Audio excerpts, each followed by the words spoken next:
Assalamualaikum warahmatullahi wabarakatuh. Jumpa lagi dengan Cikgu Channel bersama Kak Latifah. Oke, kali ini kita akan mencoba membahas tentang materi fungsi trigonometri ya. Fungsi trigonometri itu kan juga banyak macamnya. Ada fungsi sinus, ada fungsi kosinus, ada fungsi tangen gitu ya.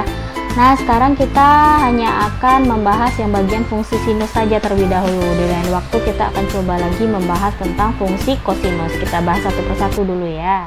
Ya, untuk fungsi sinus ini, yang pertama kali yang akan kita bahas itu adalah grafik fungsinya. Gimana sih bentuk grafik fungsi sinus itu gitu ya. Nah, sebelumnya kita akan melihat dulu bentuk umum dari fungsi sinus ini. Bentuk umumnya berupa A sin kx ditambah alfa ditambah c. Oke, yang mana A ini adalah koefisien dari si sin dan K itu adalah koefisien dari X, kemudian alfa ini adalah besar sudutnya dan C adalah konstantanya. Nah, inilah bentuk umum dari fungsi sinus, yaitu A sin kx tambah alfa tambah C. Sekarang kita akan melihat bagaimana sih grafik fungsi dari sinus ini secara umumnya gitu ya. Nah, untuk fungsi sinus, fungsi itu kan biasanya dilambangkan dengan fx ya. Fx sama dengan sin x. Nah, sekarang kita akan mencoba mencari grafik fungsi dari sin x. Untuk membuat sebuah grafik, kita itu membutuhkan yang namanya titik-titik koordinat ya. Nanti titik-titik koordinat itu kita hubungkan, maka terbentuklah sebuah grafik gitu kan. Nah, untuk mencari titik-titik koordinat itu kita harus mensubstitusikan dulu nilai x dengan beberapa angka gitu. Kalau dalam fungsi sinus ini kita mensubstitusikan nilai x itu dengan sudut-sudut gitu. Sudut di kuadran 1, sudut di kuadran 2, kuadran 3 dan kuadran 4. Kalian masih ingat di kuadran 1 itu sudutnya apa-apa saja? Ada sudut 0, ada sudut 30, ada sudut 45, 60, 90 ya. Nah, kita nanti substitusikan itu ke dalam nilai x. Nah, ini kakak sudah bikinkan tabelnya. Tabel untuk mensubstitusikan ke dalam nilai x ini biar lebih mudah nanti ya gitu. Kalian lihat di sini sudut-sudutnya sudah kakak masukkan. Sudut 0, ada sudut pi per 6, sudut pi per 4. Jangan bilang kalian lupa dengan pi per 6, pi per 4 itu ya. Ini sudut apa namanya? Sudut dalam bentuk radian gitu. Pi per 6 sudut berapa? Coba kakak tes dulu ingatannya. Pi per 6 itu kan dalam bentuk radian. Kalau kita jadikan dalam bentuk derajat, dia sudut berapa itu? Sudut 30 derajat gitu. Kalau kalian lupa caranya, pelajari lagi materi kelas 1 ya. Pengantar dasar trigonometri itu sudah mempelajari cara-cara bagaimana merubah radian ke bentuk derajat atau bentuk derajat ke bentuk radian gitu. Jadi nanti kalau kalian ketemu dengan yang namanya pi per 4, pi per 3 atau 3 per 4 pi atau 5 per 6 pi dan sebagainya, itu sebenarnya adalah sudut gitu ya. Kalau dalam trigonometri itu kan seringnya kita memakai pi ya gitu, bukan derajat gitu. Tapi kalau mau pakai derajat boleh juga sih gitu kan. Untuk pi, misalnya pi per 4, pi per 4 kalau dalam derajat berapa? Kalau dalam derajat gimana caranya? Kakak ingetin lagi ya. Pi per 4 untuk mencari dalam derajatnya berarti dikali dengan 180 per pi. Pi dengan pi habis, 180 bagi 4 berapa? 45. Berarti pi per 4 itu adalah sudut 45. Oke, itu tadi penjelasan singkat cara merubah bentuk radian ke bentuk derajat ya, supaya kalian ingat lagi materi kelas 10. Ya, sekarang substitusikan sudut-sudut di kuadran 1 sampai kuadran 4 ini kalian substitusikan ke dalam sin X. Oke, yang pertama kalian ambil dulu untuk nilai X-nya sama dengan 0. 0 kalian substitusikan ke dalam nilai X. Sin 0 adalah, sin 0 adalah 0. Berarti ketika X-nya 0, maka Fx-nya menjadi 0 juga. Fx ini sama juga dengan Y ya. Berarti jika X-nya 0, maka Y-nya 0 juga. Itu titik pertama kita, titik koordinat pertama kita. Kemudian kita substitusikan lagi pi per 6 ke dalam sin X. Pi per 6 ke dalam sin X. Pi per 6 berapa tadi? Pi per 6 itu adalah 30. Berarti sin 30. Sin 30 berapa? Iya, setengah. Sin 30 setengah. Kemudian substitusikan pi per 4. Pi per 4 sama-sama kita tahu tadi adalah 45. Berarti sin 45 setengah akar 2. Sip. Lanjut pi per 3. Pi per 3 berapa? 60 ya. 60 berarti sin 60 berapa? Setengah akar 3. Setengah akar 3. Sip. Berikutnya pi per 2. Pi per 2 berapa nak? Ya, pi per 2 itu adalah 90. Berarti sin 90? Sin 91. Oke. 2 per 3 pi. 2 per 3 pi. 2 per 3 pi. 2 per 3 pi berapa ya? 2 per 3 pi adalah 120. 120 masukkan ke sin berapa? Setengah akar 3. Setengah akar 3. Lanjut 3 per 4 pi. 3 per 4 pi 3 per 4 pi adalah 135. Kita masukkan ke dalam sin, jadinya sin 135. Kalau kalian lupa, boleh kalian lihat lagi tabel sudut istimewa dari kuadran 1 sampai kuadran 4 ya. Biar cepat, ibu langsung masukkan saja nilai-nilainya. 3 per 4 pi berarti sin 3 per 4 pi adalah setengah akar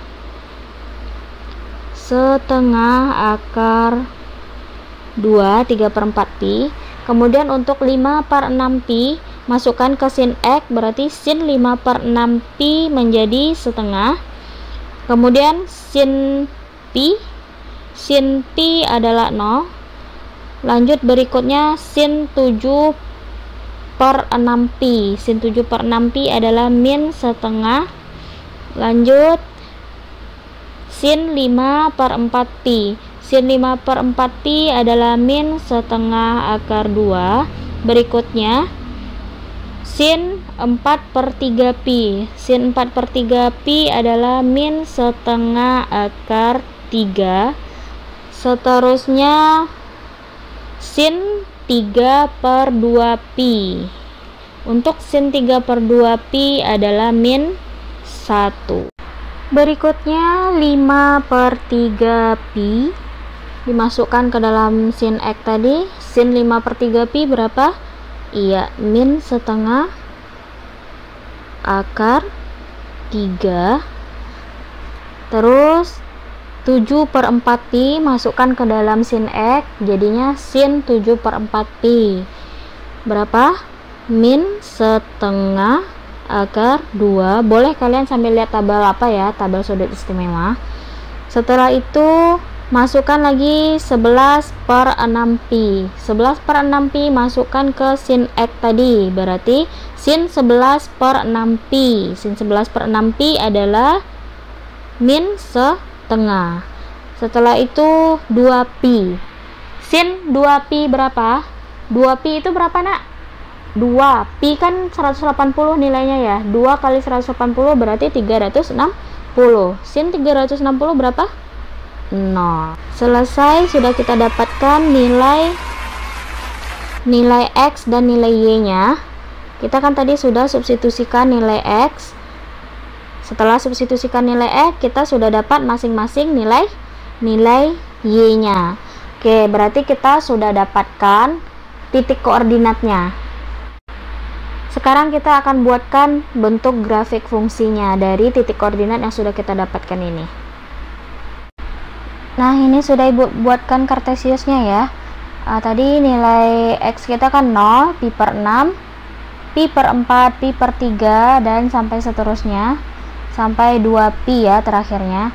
Ini sudah Ibu salin ke dalam garis bilangan X, garis bilangan horizontalnya, pi per 6, pi per 4, pi per 3, sampai ke 2pi. Sekarang untuk nilai Y atau fx nya, ini kan 0, setengah, setengah akar 2, setengah akar 3, 1, itu aja angkanya berulang-ulang ya. Nah, ini sudah Ibu buatkan juga ke dalam garis bilangan Y-nya. Oke, sekarang saatnya kita membuatkan titik koordinat.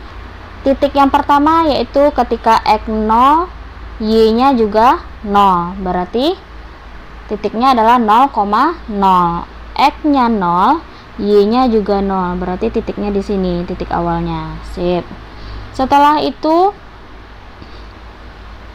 ketika X-nya pi per 6, maka Y-nya 1 per 2. Kalian perhatikan tabel ya, sambil memperhatikan tabel tadi.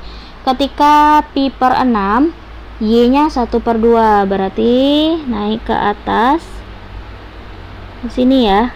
Oke, di situ titiknya. Setelah itu pi per 4, ketika X pi per 4, maka Y-nya setengah akar 2. Perhatikan yang ini. Pi per 4, Y-nya setengah akar 2. Pi per 4, setengah akar 2 berarti ke atas. Sip. Berikutnya ketika pi per 3, maka Y-nya setengah akar 3. Kita naikkan ke atas, kita pertemukan dengan setengah akar 3. Anggap aja lurus ya, garisnya agak bengkok-bengkok. Terus pi per 2, pi per 2 nya bernilai 1. Oke, kita pertemukan. Iya, ups, di sini. Berikutnya adalah 2 per 3 pi. 2 per 3 pi, Y-nya setengah akar 3. Berarti kita pertemukan dengan setengah akar 3. Ini dia. Lanjut 3 per 4 pi, Y-nya berupa setengah akar 2. 3 per 4 pi, Y-nya setengah akar 2 di sini. Ya. Berikutnya 5 per 6 pi, Y-nya setengah. 5 per 6 pi, Y-nya setengah. Di sini berarti ya. Sip.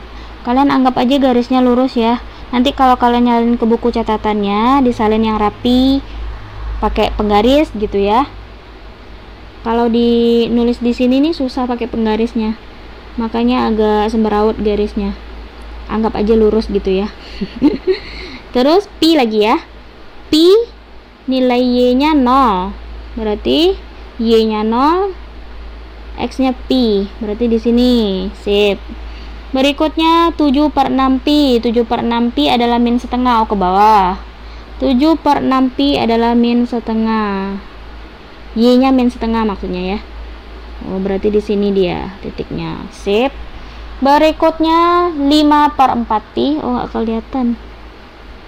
5 per 4 pi. 5 per 4 pi, Y-nya adalah min setengah akar 2. Berarti kita pertemukan mereka dalam satu titik. Ya. Seterusnya 4 per 3 pi. 4 per 3 pi, Y-nya adalah min setengah akar 3. Min setengah akar 3. Kita pertemukan. Nah, di sini titiknya. Berikut 3 per 2 pi. 3 per 2 pi, Y nya min 1. Ini ya, Y nya min 1. Kakak sangat berharap ini kalian bisa paham ya, meskipun tulisannya di sini agak kurang rapi. 5 per 3 pi lagi, 5 per 3 pi, Y nya min setengah akar 3. 5 per 3 pi, Y nya min setengah akar 3. Min setengah akar 3 di sini. 5 per 3 pi. Berikutnya 7 per 4 pi. 7 per 4 pi min setengah akar 2 ya. Nih, min setengah akar 2. Min setengah akar 2 sini. Sip. Berikutnya 11 per 6 pi. 11 per 6 pi adalah min setengah. Oke, di sini. Op, bulatan. Ya ampun. Nah, gitu. Berikutnya 2 pi. 2 pi, Y nya 0. Berarti Y nya 0 ya. Di sini berarti. Sip. Titik-titik koordinatnya sudah selesai. Saatnya kita sambungkan titik-titiknya agar menjadi sebuah grafik yang cantik. Mudah-mudahan cantik ya grafiknya. Kita sambungkan. Bismillah. Oh. Anggap saja grafiknya cantik. Nah, ginilah. Selesai grafik dari fungsi sinus kita. Nah, berarti grafik fungsi sinus itu bentuknya adalah kayak seperti apa ya, satu gunung satu lembah gitu ya. Mendaki gunung, setelah itu melewati lembah. Nah, ini. Jadi kalian harus ingat ya, fungsi sinus bagaimanapun nanti bentuk fungsinya pasti nanti grafiknya berupa satu bukit satu lembah. Seperti yang kakak bikin ini. Cuman nanti mungkin letak koordinatnya beda-beda ya gitu. Meskipun letak koordinatnya beda-beda, grafiknya pasti sama seperti ini semua. Nah, ini dia grafik sinus. Oke. Nah, sekarang kakak akan menjelaskan beberapa istilah dalam grafik fungsi sinus ini ya. Dia ada yang namanya amplitudo, nilai maksimum, nilai minimum, nanti ada yang namanya periode gitu, jarak antar kuadran. Sekarang kakak akan mencoba jelaskan terlebih dahulu yang mana yang nilai maksimum dan mana yang nilai minimum. Seperti yang kalian ketahui, nilai maksimum itu adalah nilai yang tertinggi ketika grafiknya berada di puncak gitu. Nah, puncak yang tertingginya berada di mana? Puncak tertingginya berada yang di paling atas. Nah, yang ini puncak tertingginya.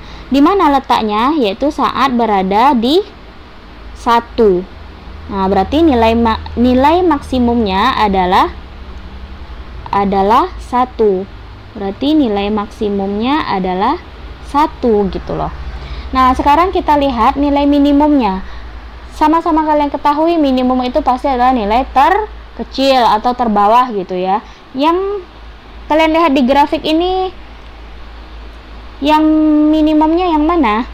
Coba kalian lihat titik minimumnya, titik paling bawah itu dia berada pada min 1, Y min 1. Nah, berarti nilai minimumnya adalah min 1 gitu.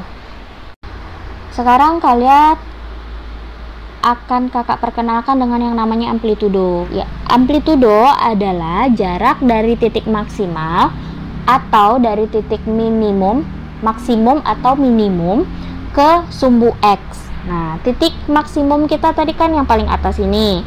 Ke sumbu X kita ini. Nah, berapa jarak ini? Jaraknya berapa gitu loh?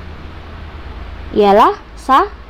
Berarti amplitudo kita adalah 1. Lihat juga ke titik minimum. Dari titik minimum ke sumbu X itu juga berjarak 1. Nah, jadi amplitudo itu adalah jaraknya dari sumbu X ke titik maksimum atau ke titik minimumnya gitu. Yang mana jarak dari sumbu X ke titik maksimum atau dari sumbu X ke titik minimum itu jaraknya pasti sama gitu. Jadi kalau jarak dari sumbu X ke titik maksimumnya 1, pasti nanti jarak dari sumbu X ke titik minimumnya juga 1 jaraknya gitu. Berikutnya periode. Periode itu adalah panjang interval sudut di mana bagian kurva berulang-ulang gitu. Maksudnya gini, satu periode itu sama dengan satu kali grafik sinus. Kan tadi kakak jelaskan grafik sinus itu mempunyai satu bukit, satu lembah gitu. Jadi satu periode itu adalah interval antara satu bukit satu lembahnya ini. Nah, dari awal mulai sampai akhirnya gitu. Dari 0 sampai akhir. Kalau di sini kan akhirnya 360 tadi ya. Nah, satu periode itu adalah satu lembah, satu bukit, atau satu bukit, satu lembah. Kalau misalnya 2 periode, berarti sambung lagi nih, satu bukit, satu lembah, terus naik lagi ke atas, satu bukit lagi, satu lembah lagi. Itu 2 periode gitu. Ini periode keduanya berarti. Kalau 3 periode, berarti sambung lagi grafiknya. Satu bukit lagi, satu lembah lagi gitu loh. Jadi ini adalah 3 periode gitu. Tapi periode ini hanya berbatas dari 0 sampai 360 gitu. Karena grafik sinus ini kan sudut kita itu kan hanya sampai 360 ya. Dari 0 sampai 360 kan nggak ada sudut 390 ya kalau dalam lingkaran penuh itu.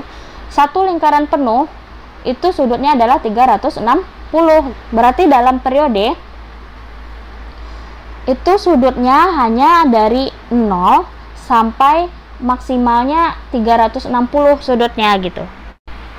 Oke, itulah tadi penjelasan dari grafik sinus ya. Jadi secara umum grafik sinus itu terdiri dari satu bukit dan satu lembah. Kemudian ada istilah maksimum, minimum, amplitudo, periode, satu periode, 2 periode, dan selanjutnya gitu. Jadi kalian harus mengetahui hal-hal penting itu ya. Ini adalah hal dasar dari grafik sinus. Di slide selanjutnya nanti kakak akan mencoba membahas contoh-contoh soal tentang grafik sinus ini. Tunggu pembahasan materi selanjutnya. Assalamualaikum warahmatullahi wabarakatuh.